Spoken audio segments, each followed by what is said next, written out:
Coming in on some breaking news right now, the tail end of a pursuit down in Orange County. We're cutting in live right now. The red or seemingly red pickup truck, hard to tell the color, but the driver you see coming out of the driver's side window, and CHP looks to be taking this person into custody, although he seems to be walking away. Trying to. And I mean, Hunter, what this started as they tackle him to the ground here, it's worth catching up viewers as we're just breaking in here with this, is that the tail end of this pursuit was rather chaotic. It was. I mean, trying to drive on what was, I'm sure, crashed out car with the rims, just sparks flying as he was going through intersections, and then actually ended up hitting a car. If you look in the top right-hand corner of your screen there, that car that was just an innocent bystander sitting at a stoplight, it looked like, hit from behind by that pickup truck as it crashed out. And some significant damage on the back end as well as we continue to take a look. There's a video from earlier, and you see the pickup truck ram into the back of that vehicle with so much force that, in fact, it didn't even hit the car in front of that one, it looked like.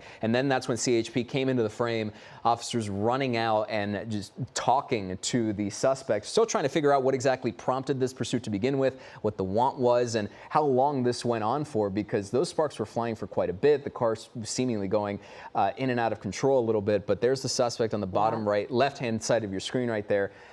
The worst of it seems to be over, but a lot of cleanup and a lot still to figure out. And of course, we know that car that was hit, again, from behind, potentially some victims that we were seeing walked over to the curb there to hopefully get checked out by paramedics and law enforcement, but a chaotic and a confusing scene. Yeah, I mean, significant damage done to that car, just hit from behind there. And certainly see those officers trying to get people that are trying to, looky-loos away from the scene potentially. You could even see briefly there the airbag clearly deployed on the front end of that car. You hope that driver's doing okay, because that's then where the question comes in. But notice the response from CHP, a significant one just behind there. Now all of a sudden there's a lot of cleanup to be happening in this area. Obviously on a Saturday night, you don't know how many people are out and about, where exactly this happened as well. But the good news is, as we break in with this news for you right now, that is the suspect on the hood of a CHP cruiser.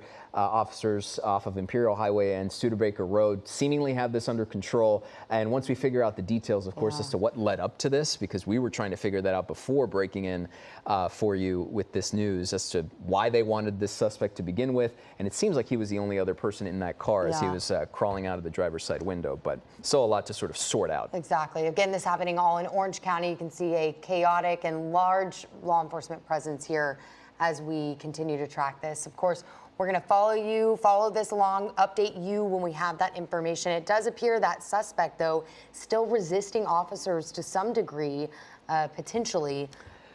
And also on top of that, and that ties a little bit into what we saw earlier, because there seemed to be a little bit of confusion as the video on the right side of your screen is replaying the tail end of that pursuit. He crawled out of that, the window, it seems. Yeah, there was some hesitation almost at first, as, obviously you have that CHP cruiser up against that driver's side vehicle, so you had nowhere else to come out but that window. And yet at one point seemingly turned around, turned his back to officers too, and tried to walk away. And that's when they escalated just a hair and tackled him down, got things under control, and then moved on, now getting put into the back of this cruiser here. But notice even some it looks like traffic is still now having to move off to the right side of this mess. So we'll continue to keep an eye on this pursuit and crash, and we'll give you the update on what exactly led up to it and what happens from now on.